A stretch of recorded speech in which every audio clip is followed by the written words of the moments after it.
지금 여인성 기자로부터 좀 들어봤는데 검찰이 상당히 뭐 여러 가지 내용을 밝혔습니다. 저희가 오늘 검찰이 밝힌 내용을 좀 주요한 내용을 판넬로 좀 정리를 한번 해봤는데요. 보냈습니다의 비밀. 어떤 내용을 좀 밝혔는지 백 변호사님 한번 좀 소개를 좀 해주시죠. 사실 정호성 전 부속 비서관의 휴대폰에서 굉장히 뭐 그 당시에 그런 얘기도 있었잖아요. 뭐 10초만 공개하면 촛불이 횃불이 된다라는 네. 얘기가 있었는데 네.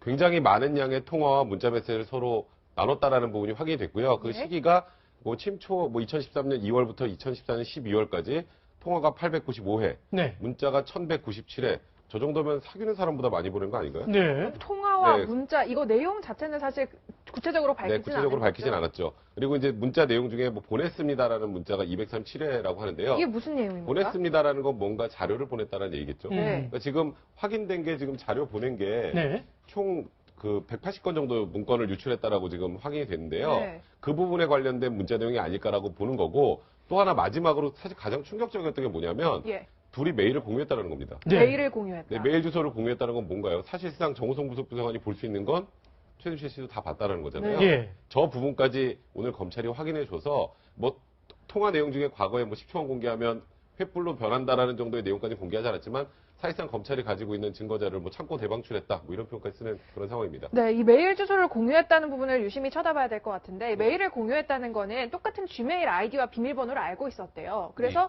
정우성 전 비서관이 어떤 자료를 그 메일에다 올리면 메일 똑같이 공유를 하고 있습니다, 보냈습니다라는 걸 얘기를 해줘야 그 사람이 열어볼 수가 있잖아요. 그 네. 메일 주소를. 네. 그렇게 해서 문건들이 다 수시로 공유가 된 게 총 237회라는 겁니다. 네. 그렇죠. 237회. 최순실 씨의 국정농단에 대해서 최순실 씨가 태블릿 PC가 내 것이다 아니다에 대한 공방이 전혀 중요하지가 않은 게 바로 여기에 있는 거거든요. 네. 그러니까 태블릿 PC에서 있는 내용들이 문제가 되는 게 아니라 실제 청와대에 있었던 문건들을 가지고 Gmail을 통해서 사실상 거의 모든 것들을 함께 공유했다고 봐도 무방한 상태이기 때문에 예. 정우성 비서관을 통해서 정우성 비서관이라는 사람이 누굽니까? 청와대 내 부속 비서관실에서 말 그대로 정부 부처에 있는 모든 문건들이 올라오는 마지막 관문에 있었던 사람이 정호성 비서관으로 볼 수 있는 부분들이기 때문에 여기에 있어서 들어간 문건들에 대한 낱낱이 어떤 것들인지를 우리가 확인되지 않겠습니다만은 현재까지 나와 있는 정황 증거들에 따르더라도 외교 안보에 관한 문건들까지 포함된 대한민국 국정 전반적인 사항을 굉장히 충격적이다라고 말씀을 드릴 수 있는 거고 특히나 이 최순실 씨 같은 경우가 이제 정호성 씨와의 통화 내용 등에 의한 현재까지의 전화기 같은 경우들도 네. 한두 대의 전화기가 압수수색된 것이 아니기 때문에 이제 특별검사의 수사에 의해서 밝혀지는 내용들이 어떤 내용들이 있을지에 대한 부분들을 우리가 보게 된다면 정말 국민들의 마음이 이 촛불이 횃불로 변한다는 게 허투루 얘기가 아닐 것일 수도 있겠다는 생각이 듭니다. 정황 자체로 놓고 봐도 사실은 어마어마한 일이죠. 그러니까 이게 외교 문서뿐만 아니라 심지어는 저 안에 인사 문서까지 다 포함되어 있다고 하니까 네.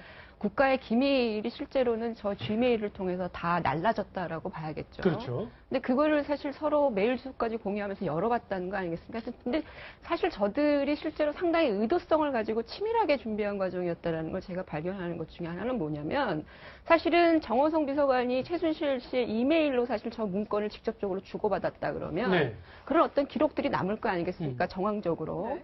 근데 메일 주소를 하나 만들어 놓고 서로 열람 가능하도록 했다라고 하는 것은 주고받는 것의 문제는 발견할 수가 없는 거예요. 그렇죠. 그렇죠. 그러니까 최순실 씨가 들어와서 그냥 열어보면 되는 네. 것이기 때문에 아주 검찰로 하여금 골치 아프게 만들어 놓은 케이스라고 저는 보여지고요. 상당히 교묘하게 사실은 공모했을 가능성이 저기에서도 드러나는 것이죠. 그러니까 이런 방식으로 계속해서 어느 정도까지 문건을 공유해 왔는지 저는 이제 특검이 사실 그 부분도 밝혀야 된다고 생각을 합니다. 물론 국가의 어떤 인사 문제라든지 외교 문제라든지 이런 것들을 저들은 공유했을지 모르지만 국민들은 알 수가 없죠. 그런데 그 부분에 대해서 실제로 어느 정도까지 저들이 그 메일을 유통을 했는지 또는 문건을 유통했는지 저는 낱낱이 특검이 밝혀야 된다고 생각이 되고요. 네. 이거는 사실은 국정농단의 차원을 넘어서는 겁니다. 국기문란뿐만 아니라 실제로 이런 방식이 공공연하게 일어났다고 하는 것 자체는 상당히 엄청난 것이죠. 좀 주목이 되는 부분은 Gmail이라는 것도 좀 주목이 되는 게 국내에서 국내 회사가 만든 메일이라고 하면 검찰이든 경찰이든 뭐 상당히 접근이 가능하지 않겠습니다. 근데 Gmail이 상당히 보안성이 강하거든요. 혹시 좀 의도적으로 Gmail을 쓴 거 아닌가 하는 생각도 들어요. 뭐 그렇게 봐야 되겠죠. 네. 아무래도 여러 가지를 고려를 했을 거고 청와대 근무하면은 이제 뭐 도청이라든지 여러 가지 가능성을 늘 다 염려를 하지 않습니까? 네. 그러니까 그런 맥락에서 아마 지메일을 쓴 것 같고 저기 보면 문자가 237회이기 때문에 사실상 보낸 그 공문서가 237건이라고 봐야 되는데 검찰이 파악한 건 180건 아니겠습니까? 180건 중에 이제 이른바 공무상 비밀로 볼 수 있는 게 47건이었던 예. 것이고 그 문서에 최순실 씨가 공유했던 문서를 크게 이제 세 가지 카테고리로 나눠 보면 첫 번째는 정부의 인사에 관련된 거, 장차관이라든지 예. 인사에 관련된 그런 문서들을 최순실 씨가 봤던 거고 네. 두 번째는 이제 외교 안보 관련된 비밀 문서 이런 것을 또 최순실 씨가 봤던 거고 세 번째가 대통령의 해외 순방이라든지 이런 관련된 대통령의 일정 관련된 문서 이 세 가지 종류로 나눌 수가 있는 거거든요. 최순실 씨와 정호성 비서관이 공유했던 문서들이 그렇기 때문에 사실상 뭐 대통령의 동선과 관련된 그리고 어떤 사람 인선과 관련된 중요한 자료들을 상당 부분 특히 집권 초에 집중적으로 최순실 씨가 아주 국정에 깊이 개입했다. 뭐 네. 이렇게 보는 부분들이 이제 검찰 수사 결과로 드러난 것이죠. 예. 특수본 활동이 마무리되면서 가장 이제 관심을 많이 가졌던 부분이 뇌물죄 적시 부분이었습니다. 제3자 뇌물죄, 이 뇌물 네. 박근혜 대통령이 뇌물을 받은 것으로 볼 수 있느냐 없느냐, 또 검찰이 이걸 어디까지 밝혀낼 것이냐. 이거였는데 오늘 검찰 관계자가 밝힌 내용은 그럼 어떻게 해석을 해야 되는 건가요? 그러니까 지금 일단은 대외적으로 알려져 있는 건 검찰에서 사실상 뇌물죄 뭐 입증이 어느 정도 마무리가 됐다는 얘기도 나오는 예. 상황입니다. 그 관련 자료들도 전부 이번에 특검에 넘긴다고 하는데 뇌물죄 관련해서는 결국 이제 삼성이 키가 될 거예요. 삼성하고 SK하고 또 하나 롯데. 네, 롯데하고 세 군데만 그때 이제 국정조사 청문회에서도 집중적으로 질문이 갔던 게 결국 제3자 뇌물죄가 이 사건의 키거든요. 네. 지금 굉장히 국정농단에 어마어마한 범죄를 저지른 것 같지만 실제로 최순실 씨한테 적용되는 혐의를 보면 그렇게 중하게 처벌할 수 있는 상황이 아니에요. 네. 박근혜 대통령도 마찬가지고요. 네. 근데 만약에 이제 뇌물죄가 인정이 된다면 그러면 뭐 10년 이상 또는 무기징역까지 가능한 상황이기 때문에 이게 핵심이라고 하는 건데 지금 검찰에서 그렇게 얘기를 하더라고요. 그 직권 남용 부분으로 일단 최순실 씨를 기소를 할 때 좀 보수적으로 했다. 확실하게 입증이 가능한 부분만 공장에 담았고 뇌물 부분은 아직까지 뭐 담아서도 뭐 크게 잘못되지 않을 부분이긴 하지만 예. 좀 더 확실하게 할 필요가 있다는 취지로 굉장히 많은 압수수색과 대기업 청소 전원 다 불러서 조사를 했었잖아요. 네. 그 부분에 대한 자료를 특검에 넘겨받으면 특검은 그 자료를 기초로 해서 조금만 추가를 하면 뇌물죄 적용 어렵지 않을 것이라는 얘기가 특검에서 나오고 충분히 있거든요. 할 수 있다. 할 수 있다는 네. 얘기가 많이 나오고 있는 상황입니다. 그래서 지금 어쨌건 이번 수사의 핵심은 그 제3자 뇌물 공여가 적용이 되느냐 여부기 때문에 네. 그 부분에 관련해서도 검찰이 나름 사활을 걸고 수사를 했던 게 아닌가 하는 생각이 듭니다. 오늘 검찰 관계자가 수사 결과를 발표한 직후에 검찰 출입 기자들을 대상으로 별도의 브리핑을 했는데 그 자리에서 특검에 5개의 주요한 자료를 넘겼다라고 하면서 방금 말씀하신 뇌물죄에 대한 자료를 넘겼고 또 한 가지가 김기춘 전 비서실장과 우병우 전 수석에 대한 자료도 상당히 넘겨줬는데 이 두 분에 대해서도 추가 수사가 필요하다 이렇게 언급을 했어요. 그래서 상당히 특검이 어디까지 수사할 수 있을지 좀 주목이 되거든요. 특수본의 활동에서 가장 이 취약점으로 빠졌던 부분이 바로 우병우 전 수석을 구속하지 않았다라는 부분들 아니겠습니까? 특히나 김기춘 전 실장 같은 경우는 여전까지 최순실 씨를 모른다를 일관하고 있고, 근데 이 두 사람에 대한 혐의는 또 명백하게 우리가 입증할 수 있다라고 보여지는 것들이 일단은 김기춘 전 실장 같은 경우는 직권 남용으로 문체부 공무원들의 인사에 개입했다라는 부분들을 볼 수 있을 것이고. 우병우 전 민정수석 같은 경우는 사실상 이러한 최순실 게이트에 대해서 어마어마한 사건들이 충분히 보고를 받고 국정농단 사건에 대해 민정수석으로서 알았을 수 있는 가능성이 농후했지만 네. 그 모든 것들을 민정수석이 역할을 하지 않고 덮었다라는 거잖아요. 말 그대로 직무를 유기했을 가능성이 크기 때문에 왜 이 두 가지 부분에 대해서 특별수사본부의 수사가 전혀 이루어지지 않았는가에 대한 부분들은 국민적 지탄의 대상이 될 수 있었던 부분이라고 보여지고, 이제 특검의 역할이 이 두 사람 최순실 씨가 아무리 막강하고 강력한 힘을 가질 수 있더라도 대한민국의 시스템상에서는 여러 가지 견제와 균형의 장치들이 존재하거든요. 근데 그 견제와 균형의 장치들을 무력화시킬 수 있었던 이 두 사람의 역할들이 크기 때문에 여기에 대해서 집중해 볼 필요가 있는 거고요. 예. 또 한 가지 빠져있는 부분을 특검이 수사해야 될 게 바로 이 의료 게이트에 대한 부분일 네. 겁니다. 이 세월호 7시간에 대한 문제를 파고들기 시작하면서부터 나오다 보니까 박근혜 대통령을 비롯한 청와대에 들어갔던 약물, 이 의료행위 등등에 대한 문제들에 대해서는 현재 특별수사본부의 수사로는 이루어지지 않았던 부분이기 때문에 예. 특검에서 이 부분도 아마 같이 함께 파헤쳐질 거로 보여집니다. 그 특검과 이 특수본이 실제로 저는 의사소통을 좀 했을 가능성이 있다라는 생각이 드는데요. 오늘 그러니까 발표네요. 그 특검이 구성되어지는 라인업을 우리가 좀 보면 대체로 지금 특검부터 시작을 해서 수사관들 이른바 있는 뇌물죄와 관련되는 것들을 집중적으로 파헤칠 수 있는 경력을 가진 네, 특수부 검사들이 검사들을 많이 예, 많이 보죠. 지금 포진을 해놓고 있는 상태고 그렇게 이제 구성을 할 때 검찰이 뭔가 여러 가지 의혹들을 해명해 나가는 것도 중요하지만 사실은 선택과 집중을 제대로 해야 되는 거거든요. 핵심은 뇌물죄인 것 같다라는 거죠. 그렇다라고 하면 제가 볼 때는 검찰과 이 특수본이 실질적으로 좀 사전에 교감을 하지 않았겠느냐. 그렇다면 특검의 어떤 이 뇌물죄 중심의 어떤 수사는 좀 탄력을 받을 가능성이 높다라고 좀 전망을 해볼 수 있을 것 같고요. 네. 김기춘, 우병우 문제는 사실은 검찰이 뭐 수사를 해야 될 필요성이 있다 정도만 사실 요청을 한 정도인데 저는 검찰에 대해서 이 부분에서 좀 냉정하게 좀 따져 물어야 되는 부분이 뭐냐면 실제로 이 부분에서 충분히 수사할 수 있는 시간적 여유가 있었어요. 김기춘 실장의 문제도 그렇고 우병우 수석의 문제도 있었는데 검찰이 사실은 뭐 의도했던 의도하지 않았던 이 부분을 좀 느려져 왔던 부분들이 있거든요. 막판에 가서 여론이 나빠지니까 사실은 불고 또 그 우병우 수석에 대해서는 고소고발장들이 제기되고 난 다음에도 한참 후에 수사가 시작이 됐거든요. 예. 그러니까 이런 과정들을 지켜봤을 때 사실은 그 특검이 이 우병우와 김기춘 실장을 어느 정도까지 적극적으로 수사할 수 있을지 오히려 이 부분도 특검에서 새롭게 밝혀져야 되는데 뇌물죄에 비해서는 사실은 기록들이 크게 많이 없을 수 있는 가능성. 국정조사도 사실은 지난번에 빈 수레로 간 거 아니겠습니까? 특별한 게 밝혀지지 않았고 이런 상황에서 그 부분만큼은 조금 특검이 곤란함을 겪을 가능성이 있겠다라는 그런 판단이 드네요.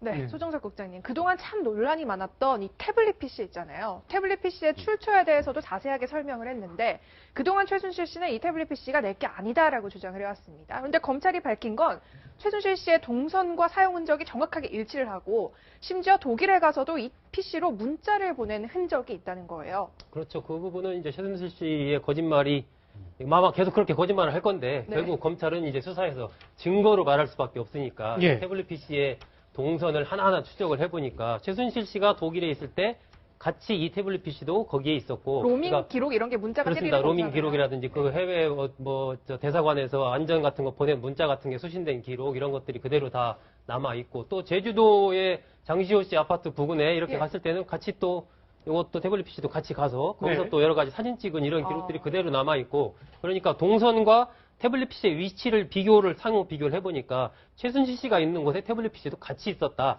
결과적으로 또 그 안에 들어있는 사진이라든지 기타 그 문자 메시지 수신 내역 이런 것들을 종합해 본다면 아무리 최순실 씨는 이게 내 거 아니다. 나 사용할 줄 모른다 얘기를 해도 이 증거로서 이게 딱 떨어지는 부분이 있기 때문에 네. 그 부분 뭐 더 이상 어떻게 이 최순실 씨 것이 아니다라는 부분이 이제 논란이 더 이상 안 되는 거죠. 네. 사실 이게 좀 의미가 있었던 게요. 저는 아마도 최순실 씨 측에서 법이 변경된 걸 좀 몰라서 계속 이런 주장을 해왔던 게 아닌가라는 법이랑 생각이 관련이 듭니다. 있어요? 왜냐하면 그 이메일 내용이나 이런 태블릿 PC 안에 내용이 과거에는 본인이 쓴 게 명백해도 네. 본인이 쓴 게 명백해도 본인이 내 거 아니야라고 국정원 댓글 사건에서 이메일도 그거 분명히 썼는데 이 사람들이 썼는데 그 증거를 좀 못 받았습니다. 아, 그랬군요. 그래서 이 법을 누가 바꿨는지 아세요? 누가요? 김진태 의원이 바꿨어요. 아, 그래요? 이게 아이러니라고 얘기가 나오는데 네. 이런 그 모바일 증거들이나 이런 그 이메일이나 이런 증거 내역들이 그러니까 디지털 포렌식 작업이나 아니면 검증 등의 절차를 통해서 객관적으로 그 사람이 작성했다고 확인이 되면 이제는 증거 능력이 있습니다. 그게 법이 바뀐 지 얼마 안 됐어요. 그래서 예. 그 법을 혹시 바뀐 걸 몰라서 이렇게 누가 봐도 너무나 명백하게 본인 건데도 그냥 본인 게 아니다라고 주장을 했던 게 아닌가 네. 그런 추측도 가능할 것 같습니다. 고영태 씨 얘기가 나온 김에 한 가지 좀 여쭤볼게요. 영국 BBC 방송에서 이번 최순실 국정농단을 퍼피게이트라는 말을 붙였더라고. 고영태 네. 씨가 정유라가 키우던 개 때문에 사실은 이 일이 시작됐다. 이런 얘기를 했잖아요. 지난 국정조사에서 이제 여기자들과 간단하게 뭐 식사 자리, 간담회를 가지는 자리에서 이런 얘기를 했다는 거죠. 네. 도대체 왜 최순실 씨와는 관계가 틀어진 것이냐. 거기서부터 이 문제가 발단이 아닌가라는 생각들을 갖는 건데 예. 네. 굉장히 친밀했던 관계이기 때문에 내가 기르던 개를 누군가한테 맡긴다는 건 친한 사람한테 맡길 것이고 근데 맡았으면 그 개를 잘 기르어야 되는데 개를 집에 방치시키고 골프 치러 골프를 갔다가 치러 갔다. 그 당시 이제 찾으러 온 최순실 씨한테 말 그대로 이제 혼나는 상황이 발생하면서 둘의 사이가 틀어진 거죠. 그래서 인격적으로 모독을 당했다. 일방적인 사실상 고영태 씨의 일방적인 증언이라고 볼 수 있고 네. 저는 국정조사 과정에서 고영태 씨가 시원하게 여러 가지 얘기들을 다 했다라고 얘기하고 있지만 사실 최순실 씨가 나와서 거기에 대한 반증을 하지 않았기 때문에 이 모든 것들이 사실인지 아닌지 우리는 확인할 방법은 없습니다. 예. 다만 그런 과정 속에서 국민들이 알고 싶어하는 얘기를 속 시원하게 알 수 있는 반면도 있었던 반면에 이와 같이 대한민국의 국격이 어찌 보면 이렇게 코미디식으로 농락될 수 있는 문제도 발견됐다고 저는 네. 생각을 하거든요. 네. 그래서 고영태 씨 얘기가 나왔으니까 한마디만 좀 더 드리면 네. 청문회에서 나왔던 이야기 중에 이런 얘기도 나오죠. 태블릿 PC에 관한 얘기 속에서 그 최순실 씨가 태블릿 PC를 사용할 줄 모른다라고 증언을 했는데 그랬었죠. 이것도 과연 고영태 씨가 진실을 얘기한 것인가에 대한 의구심이 여전히 남는 거거든요.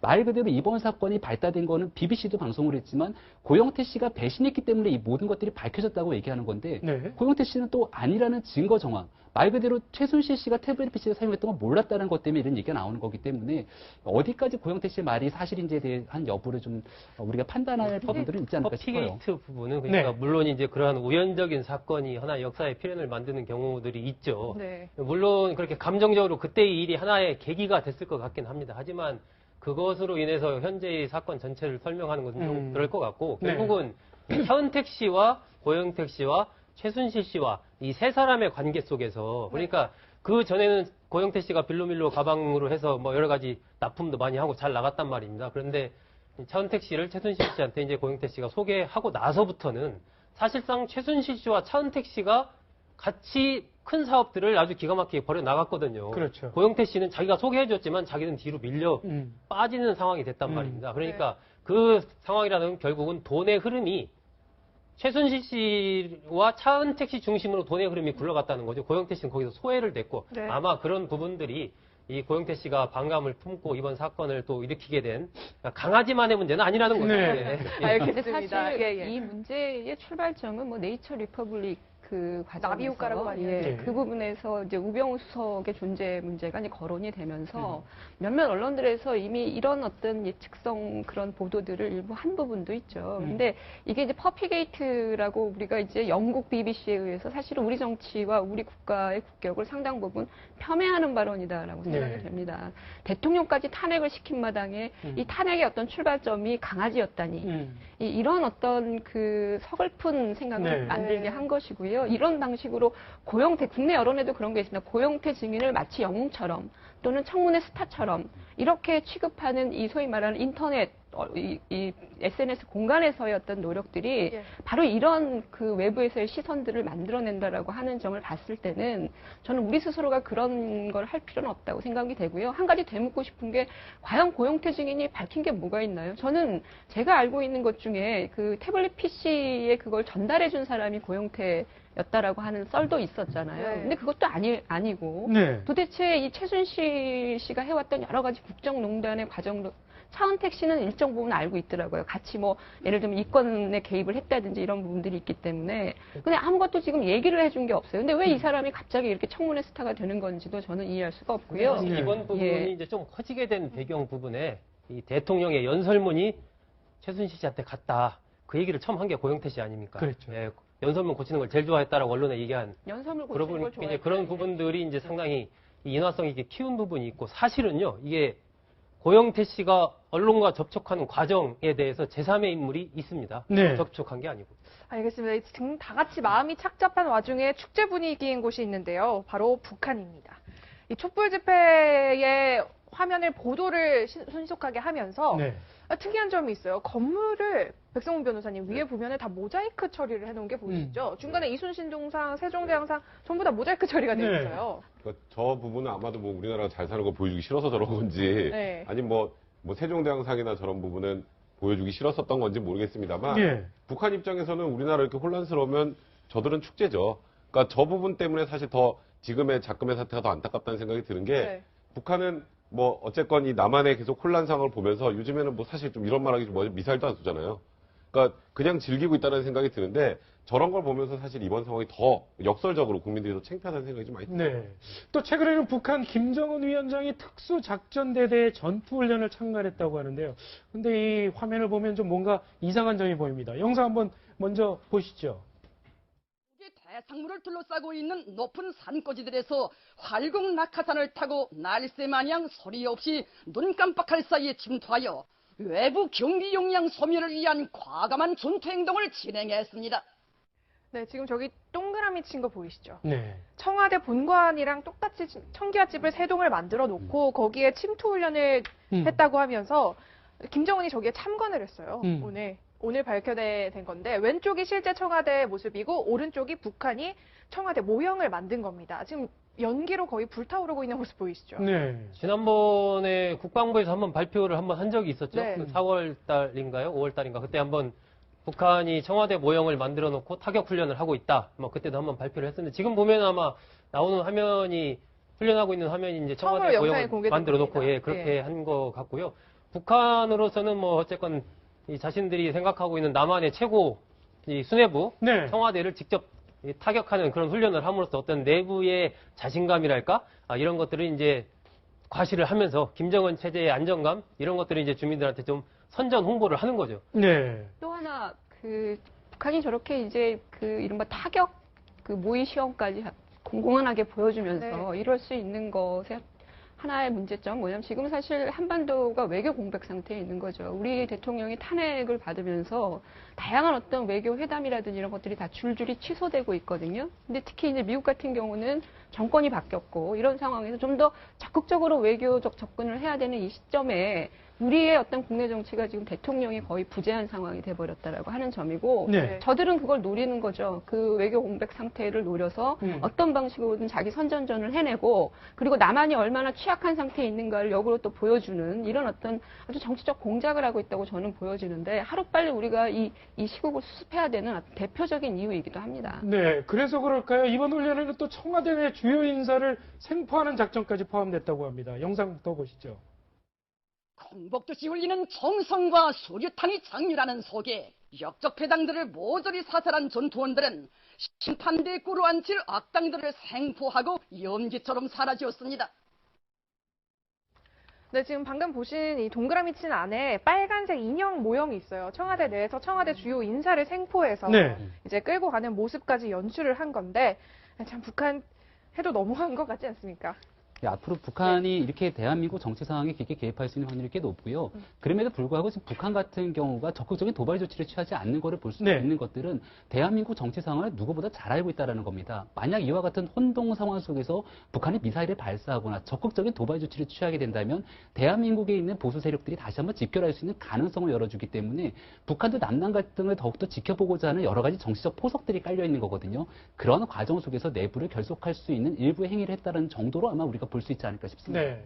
자, 박근혜 대통령 지난주 금요일 탄핵 소추안이 가결이 된 이후에 지금 관제에 머물고 있다고 합니다. 첫 주말을 오늘 보냈는데 뭐 독서도 하고 TV도 보고 뭐 이렇게 시간을 보냈다고 알려져 있죠. 청와대 관계자가 그렇게 설명을 했죠. 네. 아마 이 과거에 노무현 전 대통령은 탄핵 국회에서 가결되고 나서 일주일을 거의 이제 잠을 푹 잤거든요. 아, 그렇습니까? 예. 네. 그 운명이다 책에 보면은 굉장히 못 잤던 잠을 굉장히 푹 자고 한 일주일 지나서 이제 정신 차리고 그때부터 다시 뭐 여러 가지 활동도 산책도 좀 하고. 예, 산책도 예. 하고 뭐 이렇게 기자도 만나고 그 식목일 기념 나무도 심고 뭐 이렇게 하는데 아마 오늘 청와대 설명은 그냥 어떤 대변인의 어떤 의례적인 설명이랄까 독서하고 산책하고 좀 쉬었다라는 그런 정도로 보이고요. 아마 지금 대통령의 심경은 모든 관심이 저는 이 어쨌건 헌재의 이 탄핵 부결을 끌어내는 부분에 기각 부분을 끌어내는 그렇겠죠. 부분에 모두 가 있다. 그러니까 중간에 뭐 대통령이 사임할 거라든지 이런 그런 관측들이 있지만 그런 부분은 저는 가능성이 별로 높지 않다라고 보고 최근에 이제 조대환 민정수석을 임명한 거라든지 그 전에 그 최성규 목사를 국민 대통합위원장에 임명한 거라든지 네. 또 1, 2, 3차 담화에서 나오는 일관된 메시지 이런 걸 보면 대통령의 생각은 지금이나 과거나 지금이나 똑같이 이 부분에 어쨌건 정면 승부를 할 것이다라는 그런 의지를 지금 보이고 있는 것이고 그러기 때문에 아마 지금 헌재에서 다음 주 16일까지인가 답변서 내라고 했지 않습니까? 네. 그렇죠. 아마 그래서 그런 변호인들이랑 해서 그런 답변서 준비하고 그렇게 휴일을 좀 보내지 않았을까 예상이 됩니다. 네, 심정을 마지막으로 이제 유출을 할 수 있는 게 국무위원들이랑 마지막으로 만나서 지금 피눈물을 흘리는 심정이 이런 걸까 생각을 한다. 이 말이 많이 알려졌잖아요. 복수의 네. 관계자들을 통해서. 그렇죠. 마지막에 자기 심정을 좀 강력하게 얘기한 것 같아요. 박근혜 대통령이 취해 있는 현재 심정을 허심탄회하게 얘기한 것 네. 같고 그 과정에서 같이 모여있는 사람들도 안타까움을 표시했다라고는 하고 있지만 네. 과연 진정성 있게 본인을 위한 피눈물인 건지 아니면은 대통령이 피눈물 흘리는 마음과 별개로 대한민국 국민들은 마찬가지로 피눈물 흘리는 그런 여러 가지 복잡단단한 심정을 갖고 있었는데 네. 마지막 순간에 나를 위한 피눈물이 아니라 국민들을 위한 피눈물이라는 심정들을 좀 얘기했으면 어땠을까라는 네. 생각이 들거든요. 근데 마지막 날 오전에 탄핵안이 가결되기도 전에 민정수석을 교체하는 과정들을 봤을 때, 그리고 대통령이 주변에 있는 사람들을 통해서 했던 이야기들을 우리가 들어봤을 때 네. 담담하게 결국 탄핵 심판과 그리고 특별검사의 수사에 대응하겠다는 표현들을 우리가 보지 않았습니까? 결국 이 모든 것들에 대해서 국민이 뽑아준 선출된 권력인 대통령의 마지막 그 국민들을 위한 애잔한 마음들을 읽기에는 좀 어려움이 있었다라는 생각이 듭니다. 예. 박근혜 대통령은 사실은 굉장히 그 비상한 단어를 많이 쓰죠. 피눈물, 뭐 기타 등등. 그렇게 하는 이유가 사실 사람들로 하여금 상당히 믿게 만드는 효과가 있는 것 같아요. 네. 비상한 단어를 쓰는. 근데 우리가 기존에 지금 이 상황을 최순실의 국정농단의 이 과정들을 거쳐오면서 네. 대통령께서 여러 번 안타깝게도 거짓말을 하셨어요. 네. 근데 여전히 대통령께서는 이 모든 과정들이 실제로 본인은 사익을 취한 것이 아니고 국가를 위해서 했다라고 하는 그 인식의 변화는 전혀 없는 것 같아요. 처음에 1차 사과할 때부터 시작을 해서 심지어는 국회에서 탄핵이 가결된 이 시점까지 대통령께서는 나는 잘못이 없다. 그러니까 이런 어떤 상황이 만들어진 것은 그냥 부덕의 소치일 뿐이다. 그리고 나는 개인적으로 착복한 게 아무것도 없다. 그러니 네. 괜찮다. 이런 현실 인식을 여전히 그대로 보여주는 거죠. 마지막 국무회에서도 사실은 이런 의식을 계속해서 보여주고 계시거든요. 네. 그러니까 국민들 입장에서 볼 때는 어떻게 여기까지 왔는데에 어떤 저런 변화 인식이 없는가, 상황에 대한 인식 변화가 없는가를 보면서 한 번 더 깝깝해질 수 있는 단어가 아니냐. 더 이상 그 비장한 단어에 대해서 국민들이 동정할 수 없고 신뢰할 수 없다라고 하는 이 현실을 한 번 더 대통령께서 좀 아셔야 될 것 같다는 생각이에요. 네. 저런 메시지는 그러니까 피눈물이라든지 저런 용어를 왜 쓸까? 저건 한마디로요. 적극적인 지지층한테 보내는 메시지입니다. 적극적인 지지층한테 내가 지금 이러한 어려움에 처해 있다라는 것을 좀 호소하고 있는 거거든요. 좀 도와달라. 그렇습니다. 그러니까 어제 같은 경우도 여기 동아일보 앞에서 박사모 등 팬클럽들 집회를 했지만 많이 보였죠. 앞으로 이제 헌재에서 계속 그 심리가 진행되는 동안에 저러한 식의 이 많은 지금 이미 뭐 국민들로부터는 탄핵을 당했지만 적극적인 지지자들을 통해서 이 목소리를 내달라는 얘기를 지금 계속하고 있는 것이거든요. 예. 그것이 조대환 수석 기용이나 최동규 목사의 등용이나 다 똑같은 맥락에서 지금 이루어지고 있는 겁니다. 그렇군요. 박근혜 대통령 지금 어떤 심정일지 참으로 뭐 비통한 심정이 아닐 수 없겠죠. 탄핵안이 헌법재판소에서 어떤 결론을 이끌어내느냐에 따라서 정치 생명이 끝날 수도 있고요. 그래서 저희가 박근혜 대통령과 최근에 회자가 되고 있는 운명의 숫자들이 있어서 저희가 정리를 한번 해봤습니다. 먼저 첫 번째 숫자 먼저 한번 보시죠. 18년이라는 숫자가 나왔는데요. 박근혜 대통령하고 18년, 뭐 상당히 인연이 깊은 숫자라면서요. 그러니까 지금 일단은 9살 때 이제 5.16 쿠데타 나서 그 당시에 이제 박정희 대통령이 되면서 청와대 생활을 18년 했습니다. 그랬죠. 그렇죠. 그 다음에 이제 청와대 밖으로 나와서 뭐 유경재단 뭐 이사장 같은 것들을 하긴 하셨지만 네. 정치와 상관없이 이제 소위 야인 생활, 은둔 생활이라고 했던 게 또 18년입니다. 네.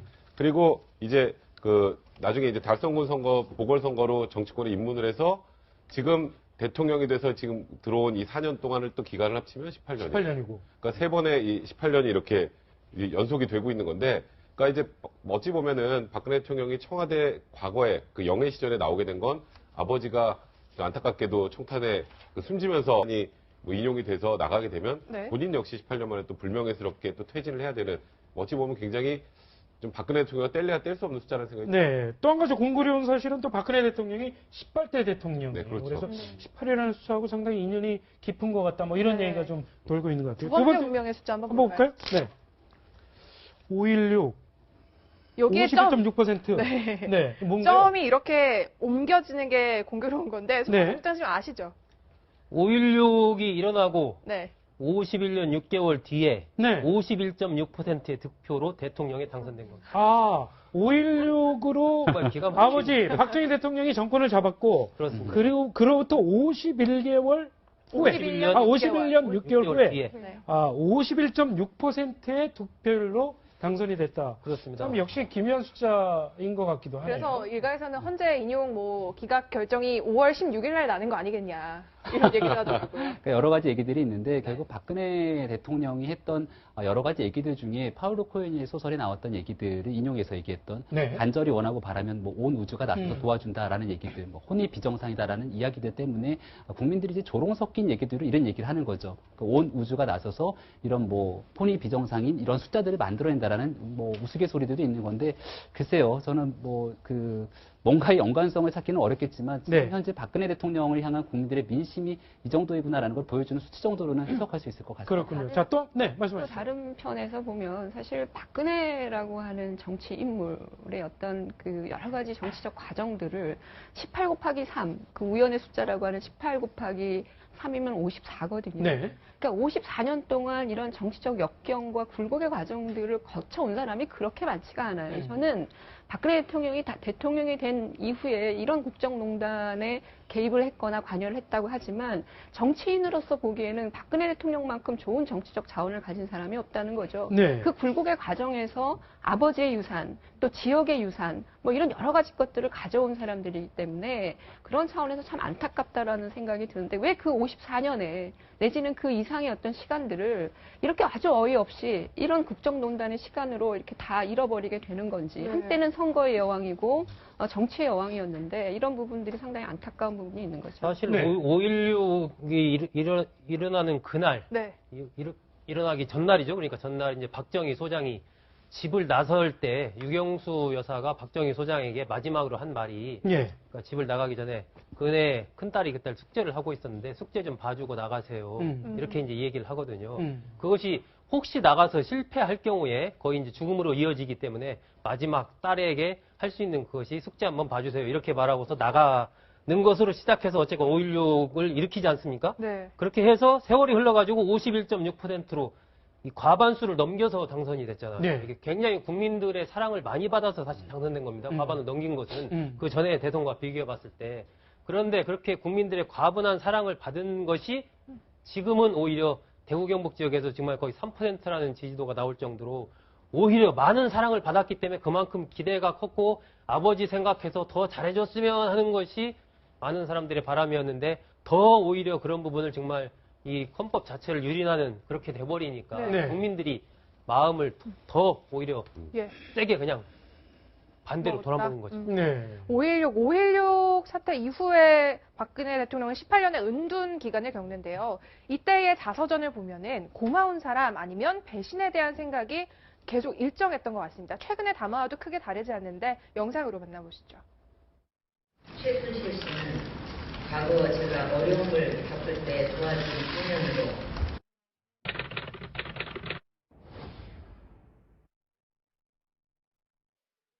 제가 가장 힘들었던 시절에 곁을 지켜주었기 때문에 저 스스로 경계의 단장을 낮추었던 것이 사실입니다.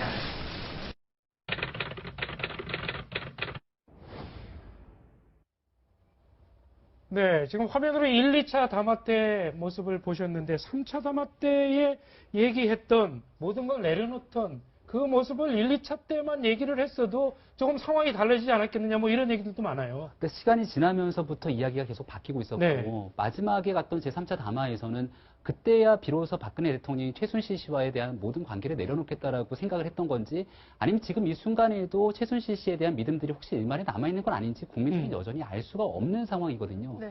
그만큼 함께했던 시간들이 길었을 것이고 최순실 씨를 비롯한 3인방에 대한 모든 것들을 의존해 왔기 때문에 박근혜 대통령이 현재와 같은 상황에 이르렀다는 생각이고 앞서 교수님께서 굉장히 중요한 얘기를 해주셨는데 박근혜 대통령 같은 경우는 정치적으로 본인이 갖고 있는 자산들이 굉장히 훌륭한 부분들이 많습니다. 네. 이제 와서 박근혜 대통령과 그 이전에 대통령이 당선되기 이전에 관계를 가지면서 독대를 했던 수많은 사람들의 이야기들은 대통령이 왜 이렇게 맥없이 무너졌을까? 내가 알던 박근혜 대통령이 아니다라는 얘기들을 네. 굉장히 많이 하거든요. 말 그대로 대통령이 당선되기 이전에는 뒤에 숨어서 비선으로 활동했던 사람들이 대통령 당선 이후에 무서울 게 없게 된 사람들이 전면에 등장했기 때문에 이 모든 것들이 무너진 건데 네. 박근혜 대통령도 지금에서야 통탄의 피눈물을 흘리는 부분들 아마 이해가 간다고 볼 수 있을 것 같습니다. 네. 네, 5.16 당시에 박근혜 대통령이 초등학생이었죠.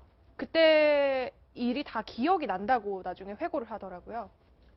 그러니까 그때가 한 9살, 8살 그 그렇죠. 시절 아닙니까? 그러니까 박근혜 대통령으로서는 뭐 어렸을 때 아버지 뭐 정확하게는 모르겠지만 네. 뭔가 어쨌든 큰 일을 아버지가 지금 하는 것 같다 하는 네. 느낌 뭐 그런 것들이 좀 있었을 것이고 그리고 그 당시에 어머니가 그 마지막으로 가기 전에 아버지한테 했던 그네 숙제 좀 봐주고 가세요. 뭐 이런 부분들이 이제 세월이 흘러서 알게 되면서 어머니의 그런 따뜻한 마음이라든지 아버지의 어떤 뭐 굳은 결이라든지 이런 것들을 좀 생각하게 됐겠죠. 네.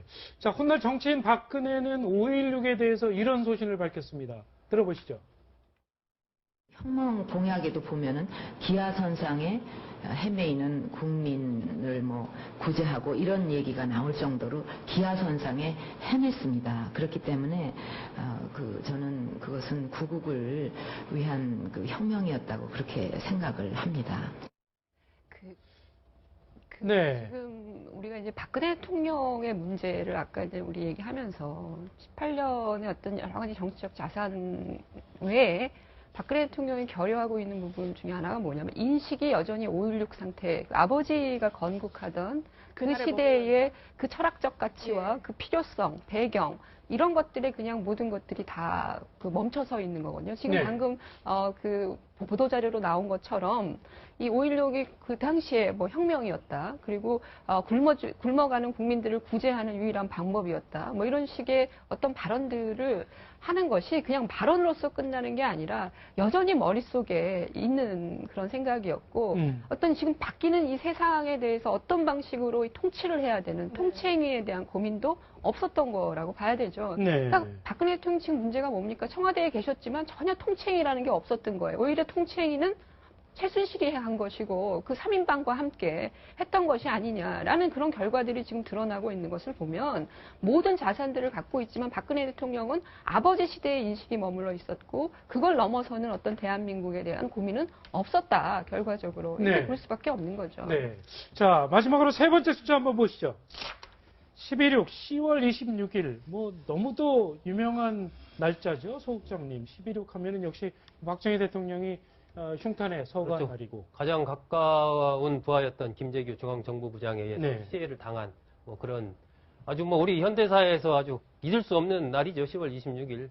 이 날이 이제 세월이 흘러서 한참 지나서 지난 10월 26일로 가면 이게 이제 박근혜 대통령 이번 최순실 국정농단 사태와 관련된 특별검사 도입을 결정한 그날이 10월 26일이거든요. 아버지와 딸의 11.16이 그렇습니다. 그렇게 또 연결이 되는 것이고 지금 이제 검찰 수사 결과는 오늘 발표가 됐지만 앞으로 남은 특검 수사에서 아까 한 4가지 정도 주요한 그 대통령의 제3자 뇌물수수 혐의라든지 김기춘, 우병호 전 수석 관련된 부분 또 이제 여러 가지 기타 뇌물수수 관련된 부분 이렇게 주요한 과제들을 특검에서 해결해야 되는 그러한 과제들을 안고 있는 것이고 그 부분이 결정된 게 이제 10월 26일이고 아마 특검의 수사 과정에서 지금 검찰 수사 결과에서 나왔던 것보다 조금 더 구체적인 대통령의 이른바 이 뇌물수수 관련된 혐의 예를 들면 지난번에 청문회에서 의미 있는 진술이 하나 있었던 것이 그 정몽구 현대차 회장과 안종범 전 수석이 같이 있는 자리에서 대통령 KD 코퍼레이션 관련된 청탁을 정몽구 회장한테 했다라는 증언이 그때 나왔지 않습니까? 그렇죠. 이런 부분도 저는 특검이 좀 더 관심을 갖고 수사를 할 가능성이 많다. 상당히 의미 있는 진술이었어요. 그렇습니다. 대통령이 같이 있는 자리에서 이루어졌기 때문에 사실상 그것은 대통령이 용인했다라고 봐야 되는 것이기 때문에 법적으로 그런 부분 포함한 많은 부분이 대통령의 운명을 좌우할 그것이 결정되는 날이 또 10월 26일. 지금 10월 26일은 탄핵 하야라는 그 단어가 처음으로 나왔을 때잖아요. 또 당시에 10월 26일은 그때 김기현 전 비서실장이 전화 통화로 먼저 얘기를 했었나요? 얘기를 해서 서거하셨습니다라고 했더니 담담하게 그 얘기를 들었다고. 그러니까 지금 박근혜 대통령한테 가장 가혹한 숫자가 10월 26일인 것 같아요. 그 당시에도 그렇고 지금도 그렇고. 그러니까 박근혜 대통령이 그 당시 아버지의 죽음을 담담하게 어쨌건 슬픔 외부로 표출하지 않고 잘 받았다고 하셨는데, 그러니까 이번 10월 26, 이제 올해 2016년 10월 26은 사실 박근혜 대통령한테 엄청나게 큰 이제 앞으로 실현이 예고돼 있는 10월 26일이잖아요. 탄핵 부분은 언제 결정이 될지 모르지만 지금 일단 헌법학자들 얘기로는 거의 만장일치로 탄핵이 인용되지 않을까라고 보는 견해가 지배적입니다. 왜냐하면 다른 부분, 지금 뇌물을 받았느냐 안 받았느냐 이런 부분 다 떠나서 아주 간단하게 국민들의 생각을 한번 보죠. 우리는 박근혜 대통령을 대통령으로 뽑은 거예요. 최순실 씨가 아니라. 그거는 대의민주주의 원칙에 정면으로 반하는 행동을 했기 때문에 이제 어쨌건 탄핵안은 지금 현재로 봐서는 인용될 가능성이 높은 상황이고 특검 수사도 탄핵과 별개로 이제 박근혜 대통령의 형사적인 책임을 확정하는 단계잖아요. 그게 지금 빠르면 2월 한 20여일 정도가 1차 수사 기간이거든요. 1차 수사 기간 안에 모든 게 만약에 마무리된다면 그 다음에 박근혜 대통령 탄핵 이후에는 이제 형사 책임까지 져야 되는 상황이 되고 있는 그런 거기 때문에 10월 26일 날 아까 말씀하셨던 것 특검이 도입되고 탄핵이가 나왔다는 건 박근혜 대통령한테 아주 엄청나게 큰 시련이 왔다고 봐야 될 것 같습니다. 그렇군요. 박근혜 대통령과 유난히 인연이 깊은 5.16 그리고 11.6 내년 5월 16일에 어떤 일이 있을지 조금 많은 사람들이 좀 관심을 갖고 지켜보고 있는 것 같습니다. 자, 다음 주제는 박근혜 대통령의 식사를 준비했던 한상훈 청와대 전 조리장의 인터뷰 내용을 한번 살펴보도록 하겠습니다. 저희 채널A가 단독으로 만나서 많은 얘기를 들었는데요. 네. 방송에도 출연을 했었고 청와대에서도 오래 근무했던 사람이라 이런 인터뷰를 하기까지는 고민이 좀 컸을 것 같은데요. 한상훈 청와대 전 조리장이 증언에 나서게 된 이유 한번 들어보시죠. 와, 정말 대단하더라고요. 저 사람들이 이 추운데 왜 나왔을까? 자기 시간 뺏겨가면서 멀리서 나온 이유가 뭘까? 그리고 내가 무슨 일을 한 건가? 이게 민심이구나. 인터뷰도 어떻게 보면은 참 촛불 민심에 저도 마음이 조금 흔들렸다고 생각을 해요. 얼굴 보니까 다들 알아보시잖아요. 네. 유명한 또 요리사였고 또 그런데 얼굴이랑 이렇게 다 공개를 하면서 용기 있게 말하기가 참 쉽지 않았는데 그걸 또 끌어낸 것도 촛불 민심이었던 것 같아요. 그렇죠. 이제 그 본인이 저 인터뷰 중에 그런 얘기를 하지 않았습니까? 내가 도대체 그 안에서 무슨 일을 한 것일까? 네. 그러니까 지금 촛불의 어떤 그런 여러 가지 뜨거운 그런 요구와 또 그 대통령 관저에서 일어난 여러 가지 일들 자기가 목도를 한 바가 있죠. 물론 저분들은 대통령과 개인적 이해관계가 얽혀 있는 사람들이 아니에요. 그러나 그 안에서 무슨 일이 일어났는지에 대한 나름대로 제3자적 관점에서 객관적으로 보실 수 있는 분들이죠. 네. 그들의 어떤 그 진술이 상당히 중요한 부분이 있는데 그 부분을 고민을 했다라는 거죠. 그럼에도 불구하고 내가 뭘 하고 있는 건, 뭘 했던 건가라고 하는 그런 회의감 같은 것들이 저렇게 나와서 용감하게 얘기를 할 수 있는 기반을 만들어 준 것이고요. 저는 저 조리장뿐만 아니라 지금 청와대 내에는 관저에 예를 들어서 요리사들이 여러 명 있었을 것이고 4명 네. 정도 또 여러 가지 이제 그 지원을 하는 스태프들이 존재했을 텐데 네. 앞으로 저분의 그 진술 이후에 사실은 내부 이른바 이 고발을 하거나 또는 예. 진언을 하겠다, 진술을 하겠다라고 자발적으로 나오는 사람들이 혹시라도 생긴다 그러면 실제로 최순실이 어느 정도까지 드나들었으며 그 문고리 3인방과 어떤 방식으로 거기서 국정농단을 했는지에 대한 최소한의 여러 가지 정황적 증거들이 나올 가능성이 있어서 저분의 어떤 저런 그 시도는 이후에 여러 가지 도미노적인 그런 반응들을 불러일으킬 수 있는 가능성이 있다 이렇게 보고 있습니다. 오늘 검찰 수사 결과 보면 그 최순실 씨가 비표 같은 거 소지하지 않고 10회 청와대 들어갔다고 얘기를 하고 비표라는 나오잖아요. 건 자기 이름을 안 네, 쓰고 그렇죠. 들어왔다는 거죠. 근데 지금 뭐 이 한상훈 조리장 얘기로는 매주 일요일 날, 네. 매주 일요일 날 와서 문고리 3인방하고 회의를 하고 식사를 하고 나중에 김밥까지 싸가지고 집에 가고 뭐 이랬다는 얘기까지 나왔잖아요. 네. 이런 분들의 진술이 추가가 된다면 네. 지금 검찰이 10회라고 한 게 검찰도 10번밖에 안 들어갔어요라는 뜻이 아니라 우리가 증거 자료를 토대로 해서 확인할 수 있는 건 10번이다라는 그럼 거예요. 최소 네. 10번으로. 네, 그렇죠. 그러니까 최소한 10번으로 네. 이해하시면 되는 거고요. 이제 이런 분들의 진술이 추가가 된다면 특검 수사 과정에서는 이 10회가 아니라 훨씬 많은 수의 출입 횟수가 좀 인정이 될 가능성이 있는 거죠. 그러니까 네. 그 횟수의 문제도 중요하지만 제가 볼 때는 저 조리장이 이제 일종의 진술을 하고 난 다음에 어떤 그 이른바 그 추리가 가능하냐면 매주 일요일 날 문고리 3인방과 이 최순실이 서로 국정에 대해서 논의를 했고 네. 그게 이제 전체 청와대 수석회의에 사실은 그대로 그 의제가 올라가고 그리고 그건 또 국무회의, 화요 국무회의까지 또 연동이 되고 국무회의장에서 대통령이 그 부분에 대해서 깨알같이 얘기를 하고 네. 이런 것들이 실제로 연쇄적으로 일어났다라고 하는 점에서 사실은 몇 번을 들어갔던 매주 일요일 날 들어가서 문고리 3인방과 최순실이 했던 그 내용들 이런 것들이 실제로는 국가 전체를 움직이는 대통령 지시사항과 연동이 돼 있었다는 이런 추리까지 가능하도록 한다는 점에서 상당히 문제가 있고요. 그래서 그 어느 정도까지 그게 이루어졌는지에 대해서는 사실은 증언이 좀 나와줘야 되는 부분이 있는 거죠. 네. 자, 한상훈 조리장의 증언에는 세월호 침몰 당일 상황도 들어 있습니다. 어떤 얘기를 했는지 먼저 들어보시죠. 시간상으로 12시에 그러니까 식사가 들어갔으니까 7시간에 뭐 그 얘기를 이제 안 해서 저희들이 이제 얘기한 무슨 7시간이냐 12시에 우리가 식사 들어갔지 않느냐 또 그런 얘기도 하고요. 그래서 소국장님, 지금 얘기를 들어보면 그러니까 그 당일에 그 7시간 동안 관저에서 혼자 식사도 하고 뭐 그랬다는 건데 왜 대통령이 그때 7시간 동안 뭘 했는지를 이렇게까지 못 밝히는 걸까요?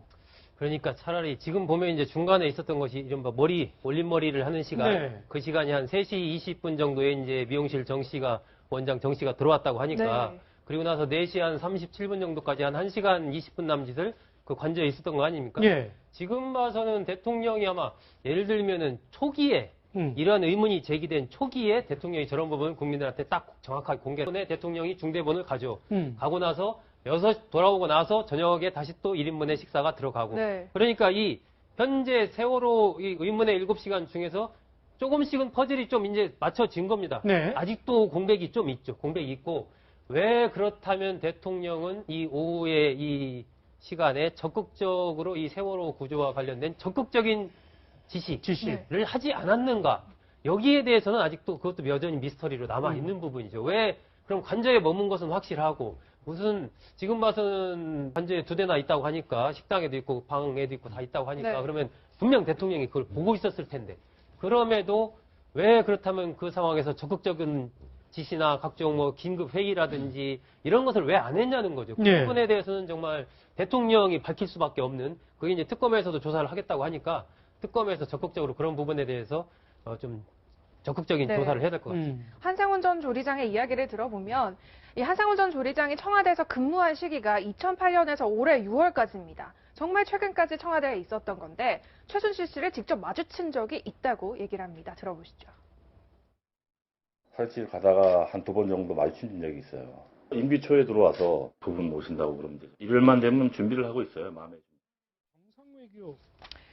네. 네. 이렇게 그분이 오신다라고 항상 마음의 준비를 하고 네. 있었다는 거예요. 사실 청와대에서 일하는 사람들 또 명예를 위해서 일하는 거잖아요. 국가를 위해서 일한다는 자부심이 있었을 텐데 서로 이 말을 하면서 좀 얼마나 가슴이 미어졌겠습니까? 이분의 인터뷰에 따르면 예. 내가 이러려고 대통령 밥을 지었나는 자괴감이 든다라는 얘기까지 나올 정도인데 이분 같은 경우는 MB정부 시절인 2008년도부터 청와대 조리장으로 근무를 했던 겁니다.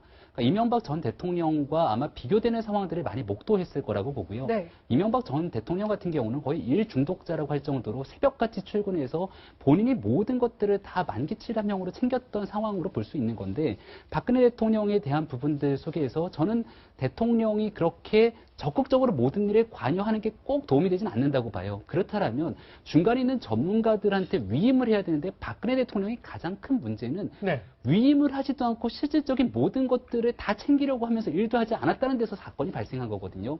세월호 7시간만 하더라도 박근혜 대통령이 점심 때, 저녁 때 혼자 혼밥을 하셨다는 거잖아요. 혼자 관저에서 밥을 먹었다라는 건데 네. 그렇다면 내가 갖고 있는 모든 권한을 가지고 위임시키는 상황 속에서 그 권한을 위임받은 국무총리가 됐던 아니면 중대본에서 역할을 할 수 있도록 지시를 하고 나서 혼밥을 드시든지 해야 되는데 네. 그러한 어떠한 지시 조치 상황들도 없이 상황들이 이루어진 과정 속에서 세월호는 침몰하고 있었고 그러한 상황에 세월호 7시간에 대해서 어느 누구도 얘기하고 있지 않는 상황이다 보니까 이 한상훈 셰프 같은 경우도 고민이 왜 없었겠습니까? 예. 본인이 나서서 얘기를 함과 동시에 본인이 그동안 쌓아왔던 경력에 대한 단절이 생길 수도 있을 것이고 사람들로부터의 색깔을 끼는 뭐 그런 영향력을 받을 수도 있는 것이고 네. 또 때로는 신변의 위협도 받을 수 있겠다라는 위기감이 들었음에도 불구하고 예. 결국 이 셰프의 증언에 따라서 세월호 7시간에 숨겨졌던 퍼즐 조각들이 일부 맞춰지기 시작하는 거거든요. 뭐 앞서 좋은 얘기들이 많이 나왔습니다만은 그렇기 때문에 이제 박근혜 정부에 있었던 여러 가지 부정한 행위들에 대한 내부 고발자들의 증언들이 하나둘씩 쏟아질 수 있을 거예요. 네. 여지까지 나왔던 최순실 국정농단에 같이 함께했던 사람들은 빙산의 일각이라고 생각하고 네. 여기서 책임을 피해갈 수 없는 사람들이 있다라면은 내부 고발자의 증언이 쏟아지기 전에 스스로 잘못을 좀 국민께 시인하는 그런 정치인들이 단 한 명이라도 좀 모습을 보고 싶다라는 얘기 드리고 싶습니다. 네. 세월호 7시간의 퍼즐을 맞추는데 결정적인 역할을 한 한상훈 전 조리장의 증언. 저희 채널A는 이어지는 프로그램에서 좀 더 자세하게 분석해 드리도록 하겠습니다.